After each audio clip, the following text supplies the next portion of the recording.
Good evening विद्यार्थियों, कैसे हैं? आई होप बहुत अच्छे होंगे। क्लास स्टार्ट हो चुकी है बेटा। आज हम लोग क्या पढ़ने वाले हैं और इससे पहले क्या पढ़े हैं इसको ध्यान देंगे। सभी को एक बार संध्या का बहुत बहुत प्यार और बहुत बहुत आभार।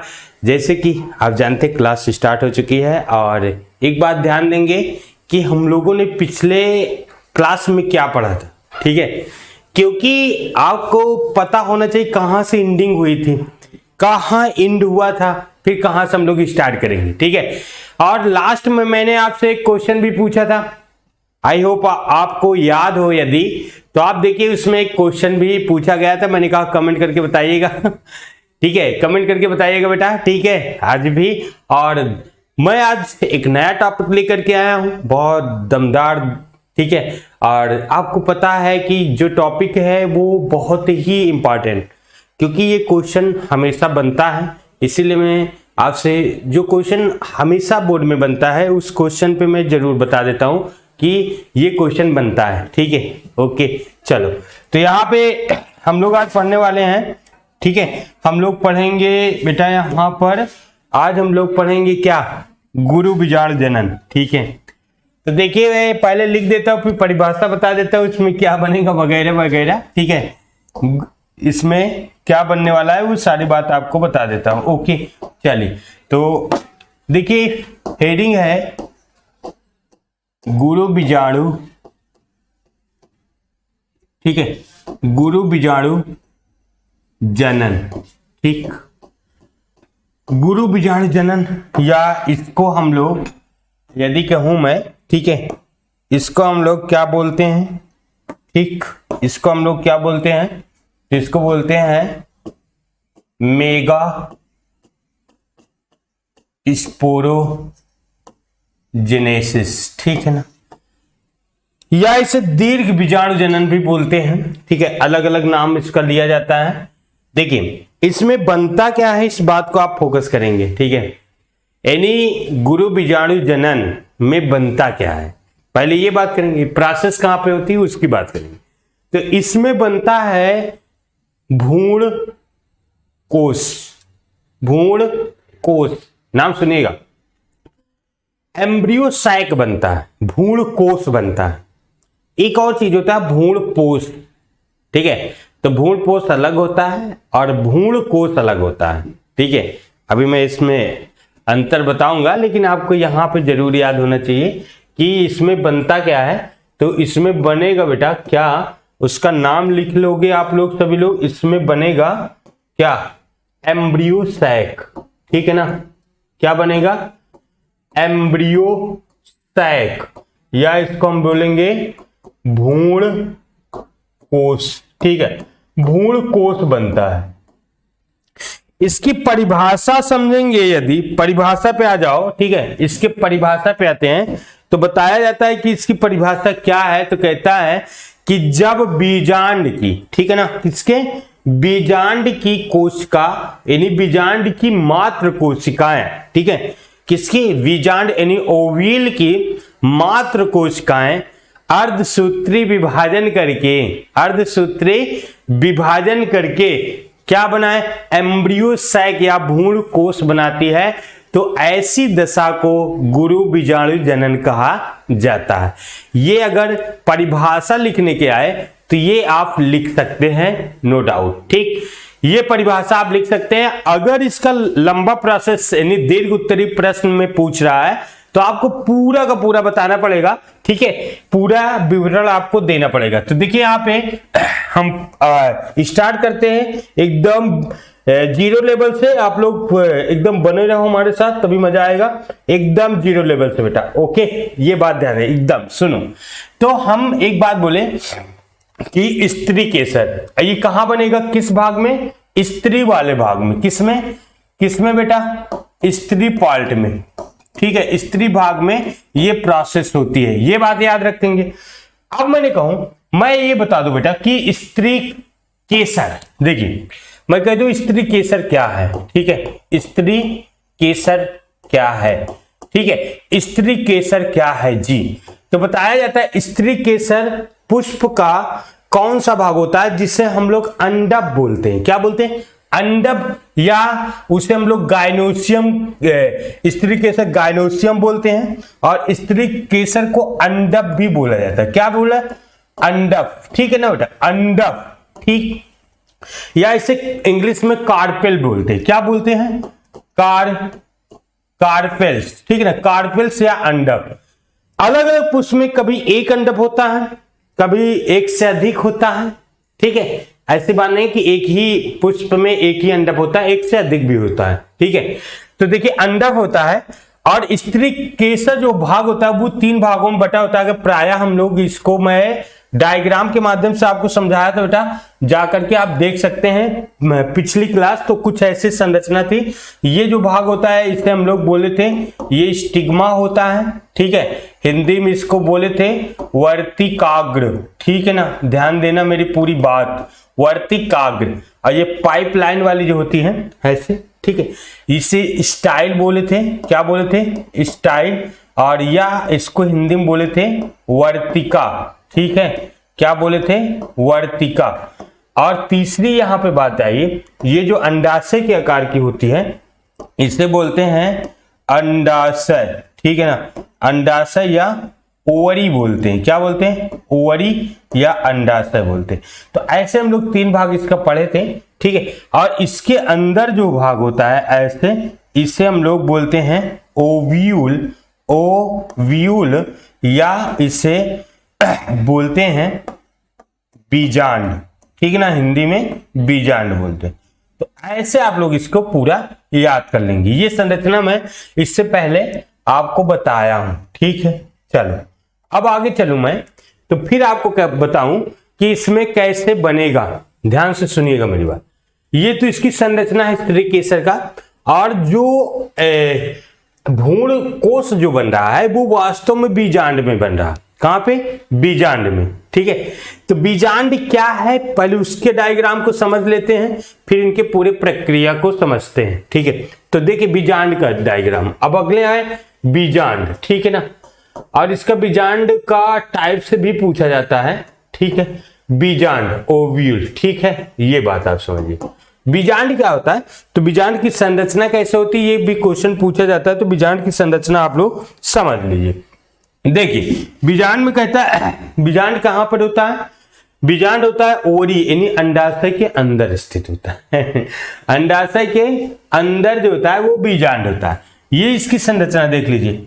इसकी संरचना कुछ ऐसे होती, ठीक। बीजांड की संरचना कुछ ऐसे आपको दिखाई देगी, ठीक है। चलो सब ठीक है। चलो कुछ ऐसी संरचना दिखाई, बीजांड की कुछ ऐसी संरचना दिखाई देती है, ठीक। तो बीजांड की कुछ ऐसी संरचना दिखाई देगी इसमें। तो इसमें कौन कौन सा भाग, ये डायग्राम बनाने के लिए आता है, और इसका टाइप से भी पूछा जाता है, बीजांड और बीजांड का टाइप्स, ठीक है। तो यहां पे देखिए ध्यान से, तो कहता है ये जो भाग है ये वाला, ये होता है बीजांड वृत्त। क्या होता है? बीजांड वृत्त, ठीक है। बीजांड वृत्त, जो ये छेदा होता है, ये छिद्र होता है, इसे बोलते हैं बीजांड द्वार, बीजांड द्वार, ठीक। फिर देखिए इसको बोलते हैं यहां पे, ये ऊपर वाला भाग जहां से दो लेयर देखो निकलती है, यहां से कहां से निकलती है? यहां से। इसको बोलते हैं निभाग, याद रखिएगा, निभाग, चालजा बोलते हैं या निभाग, ठीक है। और ये जो दो लेयर है इसे बोलते हैं अध्यावरण। क्या बोलते हैं बेटा? अध्यावरण, ठीक है ना, अध्यावरण, ठीक। ये आपको याद होना चाहिए, ठीक है। ये बात, इसका निभाग याद होना चाहिए, बीजांड द्वार हो जाना चाहिए, बीजांड वृत्त याद होना चाहिए, ये बात आपको याद होना चाहिए। इसी तीनों के आधार पर इसका टाइप भी बनता है। इन्हीं तीनों के आधार पर बेटा क्या बनता है? इनका टाइप बनता है। और इसके अंदर यहां पर एक संरचना बन जाती है, ठीक है। यहां पे एक संरचना बन जाती है जिसे हम लोग भ्रूण कोश कहते हैं। इसको बोलते हैं एम्ब्रियो सैक या भ्रूण कोश, ठीक है ना, भ्रूण कोश। तो भ्रूण कोश का ही बनना ही क्या कहलाता है?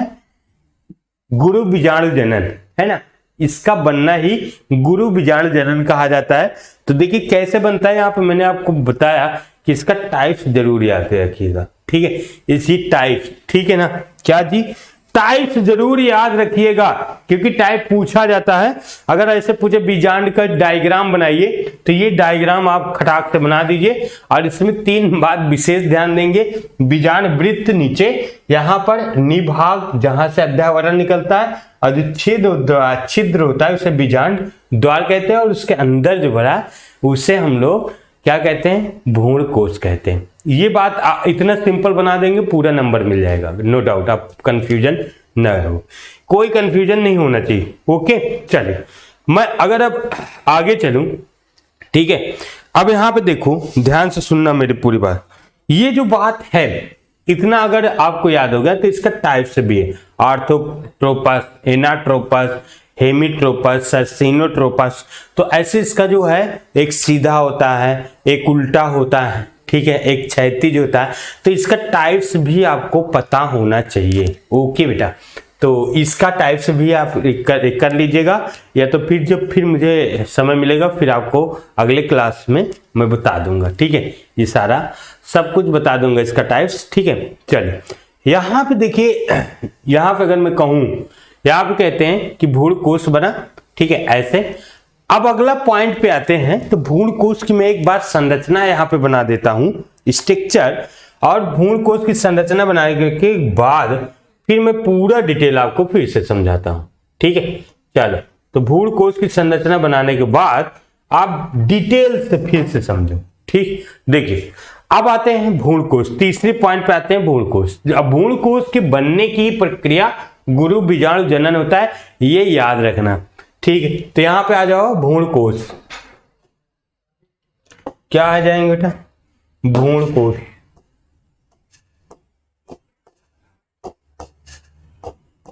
ठीक है।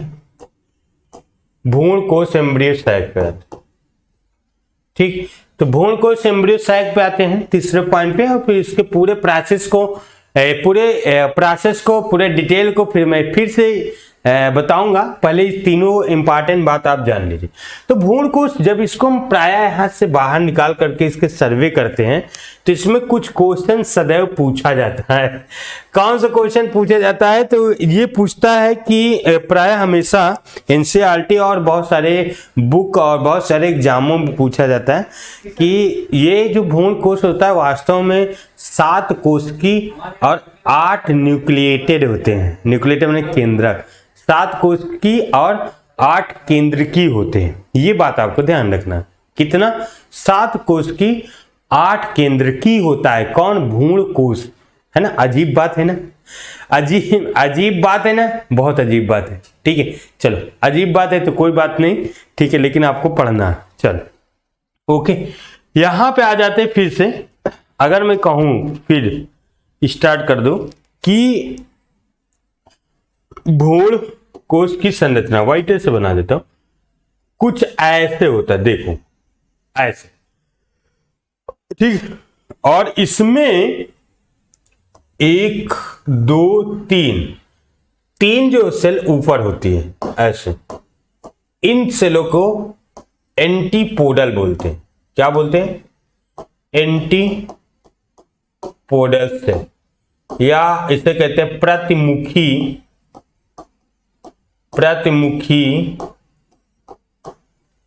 कोशिका, प्रतिमुखी कोशिका, ठीक।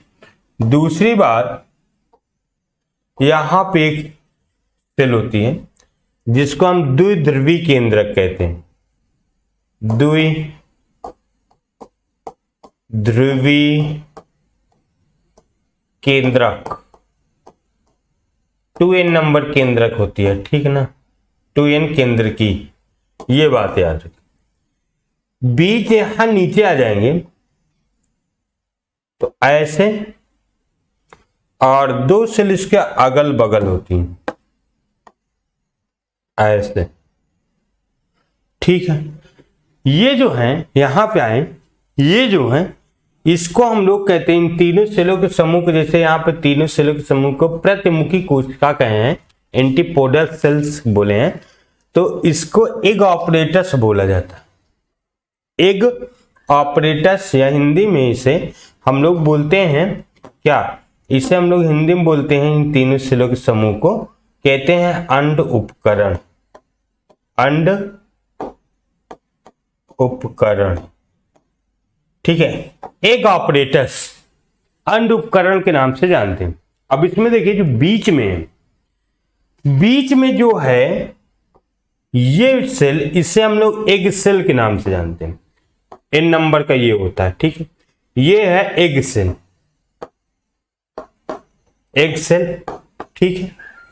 और अगल बगल जो इनकी ये वाली और ये वाली जो है, इसे हम लोग कहते हैं सहायक कोशिका। ये क्या है, सहायक कोशिका, सेरेनिजिड सेल कहते हैं, सहायक कोशिका, सेरेनिजिड, ठीक है। ऐसे इसकी कोशिका होती है। अब इसमें देखिए 8 केंद्रक और 7 कोशिकी होता है। कैसे गिनेंगे, यहां पे देखेंगे, जब 1 3 यहां 4 5 6 7 8, 8 केंद्रक हो गया, 7 कोशिकी, 3 ऊपर 3 नीचे 6 और बीच में 7 कोशिकी, ऐसे ये होते हैं। ये बात आपको याद करना, ठीक है। ये डायग्राम ही बनेगा, ठीक है, किसमें बनेगा, गुरु बीजाणु जनन में। तो इतनी बात आपको पहले अच्छे तरीके से समझ में आ जानी चाहिए, ठीक है। ये बात आपको पूरी तरीके से समझ में बेटा आ जानी चाहिए, तभी आप गुरु बीजाणु जनन को समझ पाएंगे, ठीक है। अगर ये बात एकदम बेसिक से मैं बताया कि गुरु बीजाणु जनन क्या है, तो मैंने कहा कि स्त्री भाग में होता है, पूरी पुष्प के स्त्री भाग में होता है। तो कहता है स्त्री भाग कौन है, तो इसे हम लोग बोले कि स्त्री केसर है, ठीक। स्त्री केसर कौन सा भाग है, जिसे हम लोग अंडक भी बोलते हैं। और इसमें हमने कहा कौन कौन सा भाग है, स्टिग्मा है, स्टाइल है, ओवरी है, और ओवरी के अंदर जो ओवील है, ये ओवील का डायग्राम है। और फिर वो ओवील के अंदर भ्रूण कोश होता है, एम्ब्रियो सैक होता है, वो एम्ब्रियो सैक है। तीनों हेडिंग यहाँ पे डली हुई है, ठीक है। और इस चित्र को आपको जानना है और बनाना है, ठीक है, ये पूछा जाता है। दूसरी बात हम लोग अब चलें, ठीक है, यानी कहते गुरु बीजाणु जनन क्या है, ठीक है। अब आते हैं हम लोग गुरु बीजाणु जनन में, किसमें, गुरु बीजाणु जनन। तो देखिए यहाँ पे एक एक पॉइंट को आप समझिएगा, फिर से लिखते हैं गुरु बीजाणु जनन, ठीक, या इसे दीर्घ बीजाणु जनन के नाम से भी जाना जाता है, या इसको और नाम से, जैसे मैंने कहा मेगा स्पोरोजेनेसिस, मेगा स्पोरोजेनेसिस,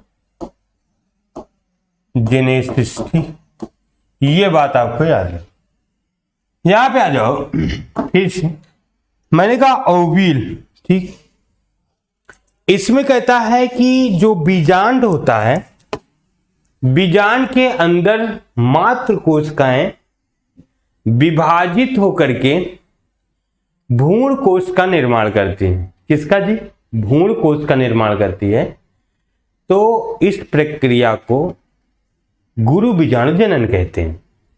और ये जो गुरु बीजाणु जनन में ये इसका विकास जो होता है वो गैमीटोफाइट होता है, और फीमेल गैमीटोफाइट से विकसित होकर के भ्रूण कोश बनता है। गैमीटोफाइट का मतलब ये है बेटा कि गैमीटोफाइट का आपको मतलब ये पता हो जाना चाहिए कि जो भ्रूण कोश है वास्तव में गैमीटोफाइट से बना है, मतलब गैमीटोफाइट का मतलब हैप्लॉइड सेल से ही बना है, ठीक है, हैप्लॉइड नंबर सेल से ही बना है। वो कैसे बना है, इस डिटेल, पूरा डिटेल हम लोग यहाँ पे समझेंगे। देखो ध्यान से, तो यहाँ पे मैं कह दूं कि जो देखना, ये है बीजांड, ध्यान सुनना, बीजांड की कहता है, बीजांड है, बीजांड की यहाँ पे बीजांड काय होता है। जैसे यहाँ पे देखो ध्यान दो, ये वाला भाग जो होता है, ये पूरा पूरा भाग को बीजांड काय बोलते हैं। यहाँ लिख भी लेना बेटा, ठीक है, इसे कहते हैं, ये पूरे भाग को, अंदर वाले भाग को बीजांड काय बोलते हैं। इसको क्या बोलते हैं? बीजांड काय। यहां पे लिख देते, ठीक है, यहां पे ये छूट गया था, बीजांड काय, ठीक, बीजांड काय। तो यहां पे आ जाओ, ये वाला भाग होता है बीजांड काय। सुनना ध्यान से, ये वाला भाग कहलाता है बीजांड काय, ठीक है, न्यूक्लियस या बीजांड काय कहते। ये तो बीजांड काय की सभी सेलें समान होती, पहले ध्यान से सुनना, सभी सेलें सामान्य होती है, ठीक है, लेकिन कुछ दिनों के बाद इसमें एक कोशिका बड़ी हो जाती है। तो आइए देखिए, कहता है पहले ये सामान्य होती है, फिर क्या होता है कि इसमें जो है, ठीक है, इसमें क्या होता है, एक कोशिका आकार में बड़ी हो जाती है, ठीक है, ये क्या होता है, एक कोशिका आकार में बड़ी हो जाती है, ठीक। जैसे ही आकार में ये कोशिका बड़ी हो जाती है, उसे हम लोग बोलते हैं प्राप्रासु कोशिका। क्या बोलते हैं बेटा? प्राप्रासु कोशिका, आर्चीस्पोरल सेल बोलते हैं, या प्राप्रासु कोशिका या आर्चीस्पोरल सेल।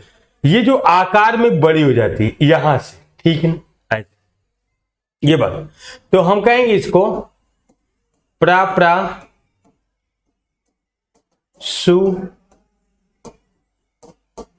कोशिका, प्राप्रासु कोशिका के नाम से जानते हैं, आर्चीस्पोरल सेल।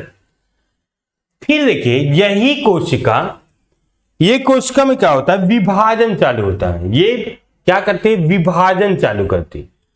क्या करते हैं बेटा? विभाजन करती है, और ये विभाजित होकर के दो सेलों में बढ़ जाती है। ध्यान से सुनिए, दो कोशिकाओं में बढ़ जाती है।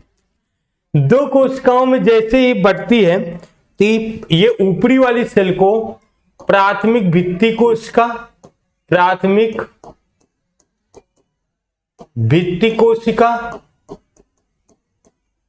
ठीक है, और ये वाली कोशिका को क्या करेंगे, गुरु बीजाणु कोशिका, गुरु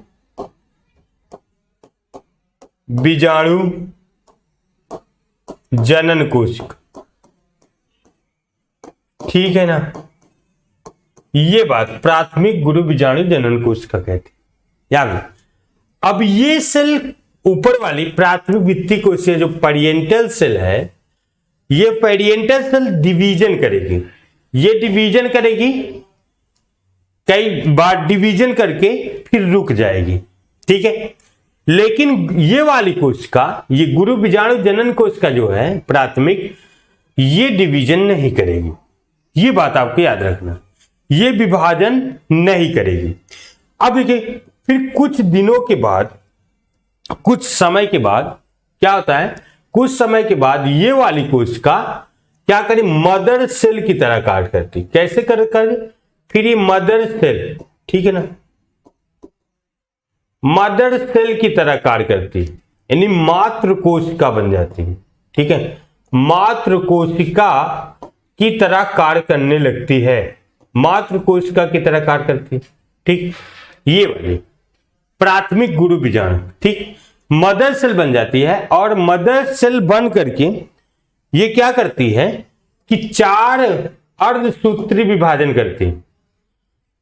क्या करती है? अर्धसूत्री विभाजन, अर्धसूत्री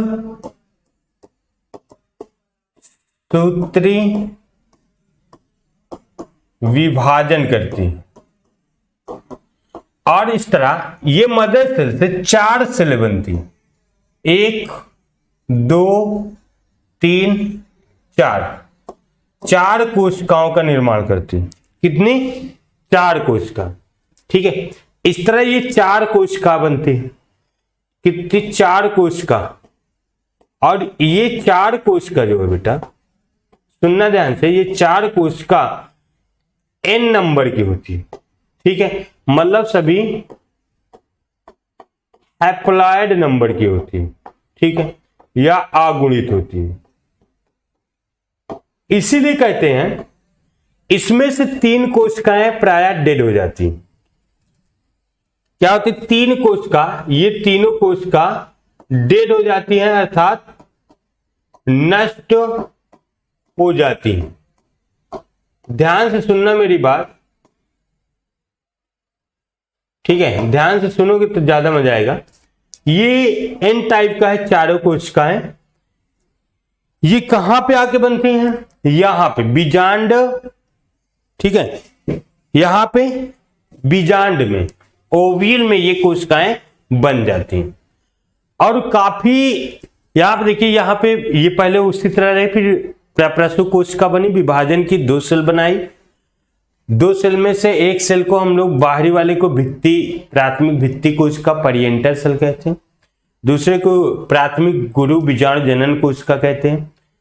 इसमें कुछ विभाजन होता है, फिर रुक जाता है। इसमें विभाजन नहीं होता कुछ समय के लिए, फिर कुछ समय के बाद मात्र कोशिका की तरह ये कार्य करने लगती हैं।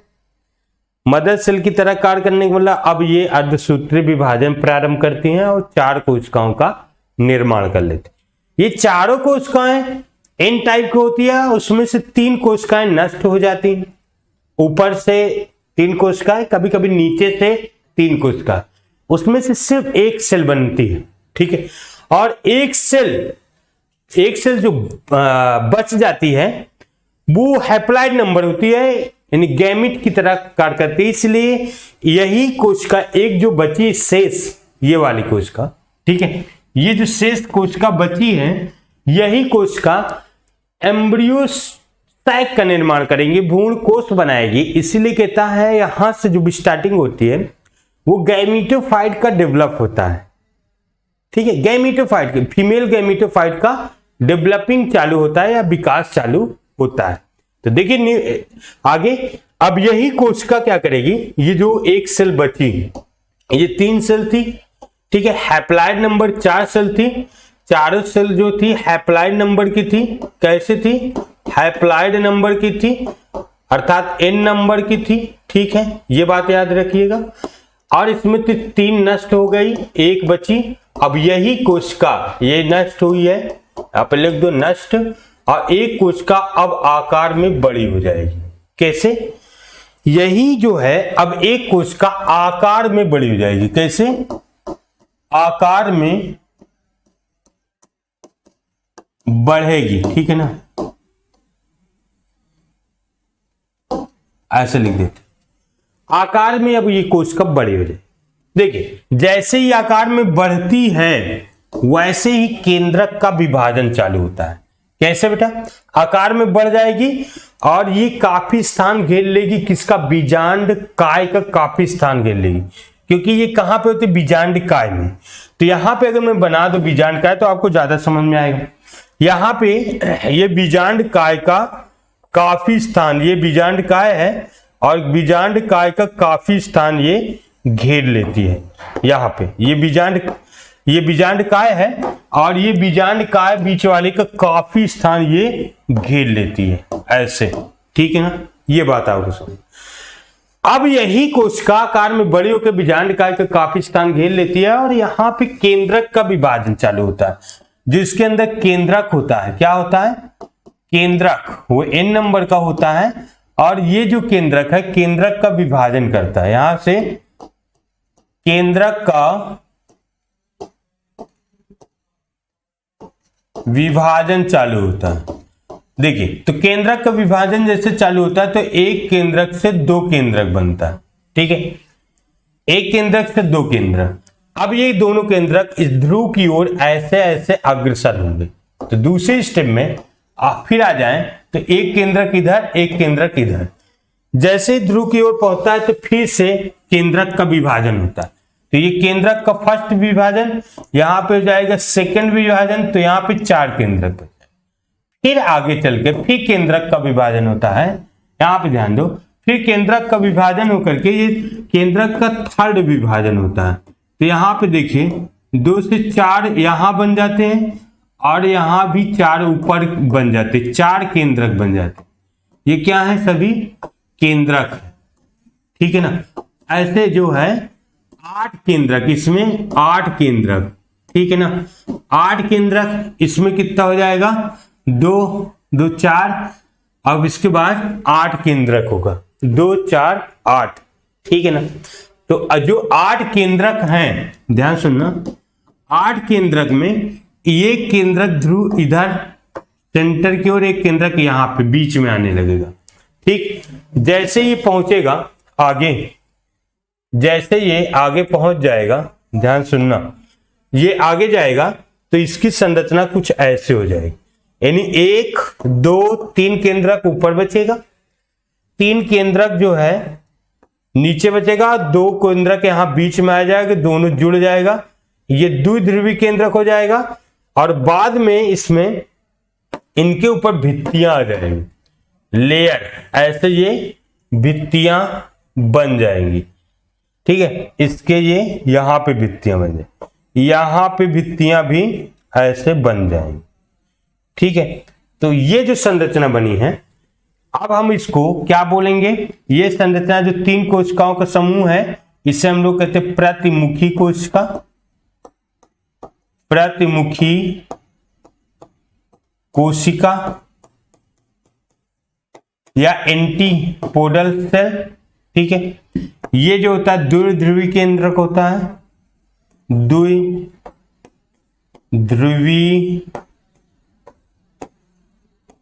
केंद्रक या 2n न्यूक्लियाई बोलते हैं। ये तीनों कोशिकाओं के समूह को हम लोग कहते हैं अंड उपकरण, अंड उपकरण के नाम से जानते हैं। इसी भाग को बोलते हैं भ्रूण कोश, और इसमें क्या होता है 7 कोश के 8 केंद्रक। तो हम लोग कह सकते हैं, इसमें नोट करके यहां पे, ठीक है, नोट करके एक बात कह सकते हैं ऐसे, ठीक है, कि भ्रूण कोश में, भ्रूण कोश में 7 कोश की और 8 केंद्र की